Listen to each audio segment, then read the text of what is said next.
I get lots of questions about what does the nameplate on the capacitor tell me? Well, when we look at the capacitor nameplate, first of all, we see the microfarad rating.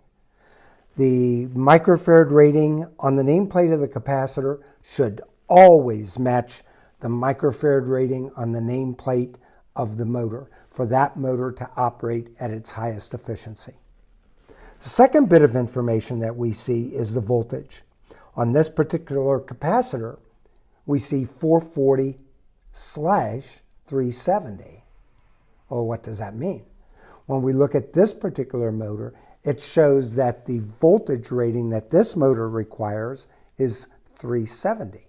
Can I use this 440/370 to replace one that calls for 370? Absolutely.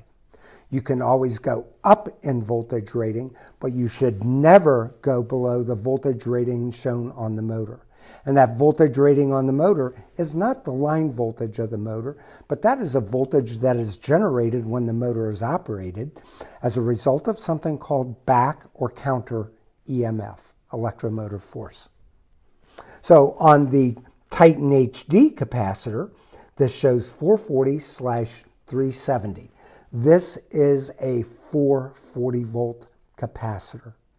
That particular capacitor has 370 on it for the assurance to the technician that it is okay to use this capacitor on a motor that calls for 370. But it is a 440 volt capacitor. Always put the correct microfarad rating on the motor that the motor calls for, but you can go up in voltage over what the motor calls for.